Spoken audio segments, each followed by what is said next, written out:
A rich man buys time. A poor man buys cool stuff. An ambitious man buys skills. A lazy man buys distractions.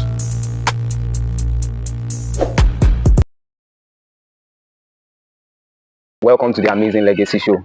Now, I'm going to be doing an interview on lifestyle and finance, and my guest here is somebody who is an electrical engineer. Am I right? Yeah. Yes, he's an electrical engineer. So we want to go a little further to have a kind of inquiry about his financial standing, and want to see how we can learn from him, because we are going to be looking from the angle of those that are self-employed and those that are employed. Now, he is gainfully employed in one of the big industries in Nigeria. And before I forget, we are in the city of Ibujen inside Lagos. I know you may be wondering where Okebujen is located. You can Google search that one. But Okebujen is in Lagos State. Now I'll be going straight to my interviewee.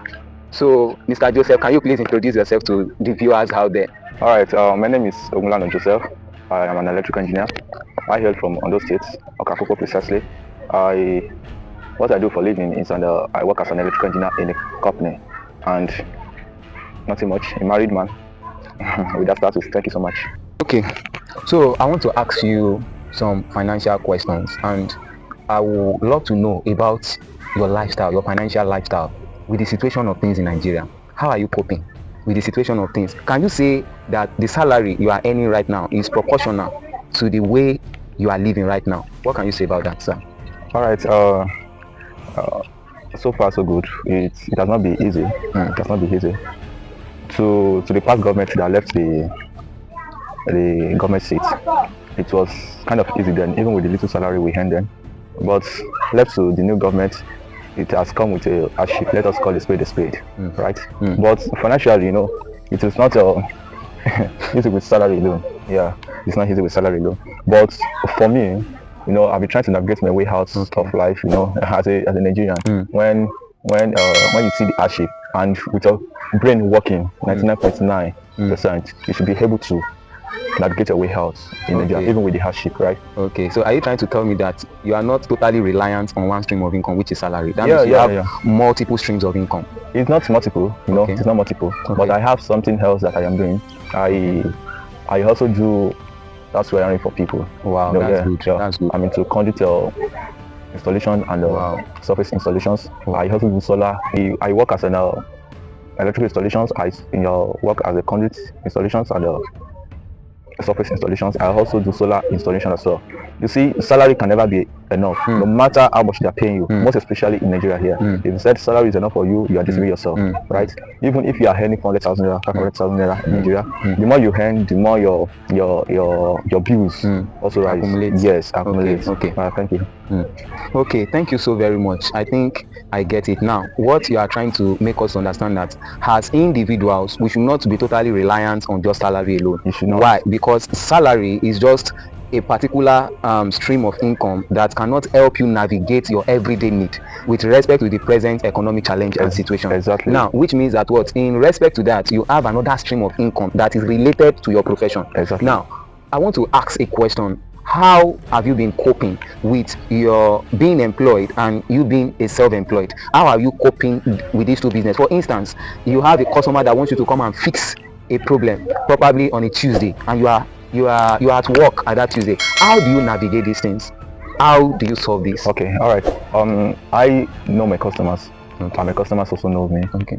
My clients understand me. I understand my clients. Okay. You see, there are different ways in solving problems. Right? There's some problem that can be solved later, and there's some problem that need to be solved urgently.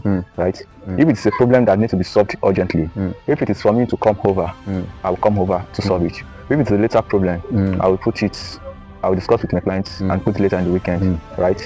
He understand it because I can do the job better than him. Like a good example, I have some clients at hand, they don't like other people doing their electrical job because I am the one that installed all the electrical and electronics appliances they use in the house, right? So in that case, to avoid electrical hazard and to avoid some accidents, unnecessary accidents, breaker failure and the rest, they will always rely on those that install the electrical fittings for them. So in that case, they will never allow any other people to handle the electrical issues. Yes, they will never allow any other people to attend to it. So in that case, if it is urgent that I need to, no matter what it takes, I will always tell them, go and do this so that the expected hazard can be reduced. You understand? So I will tell them, okay, put this off till I comes back. I do 9 hours job from 8 o'clock to 5 o'clock, right? So I will tell them once I close in the evening, I will come over to come and examine the issues, the problem. So, and once I come, if it is what I can do that day, I will let them know. If it is what we will do later, I will let them know that so take necessary materials and comes later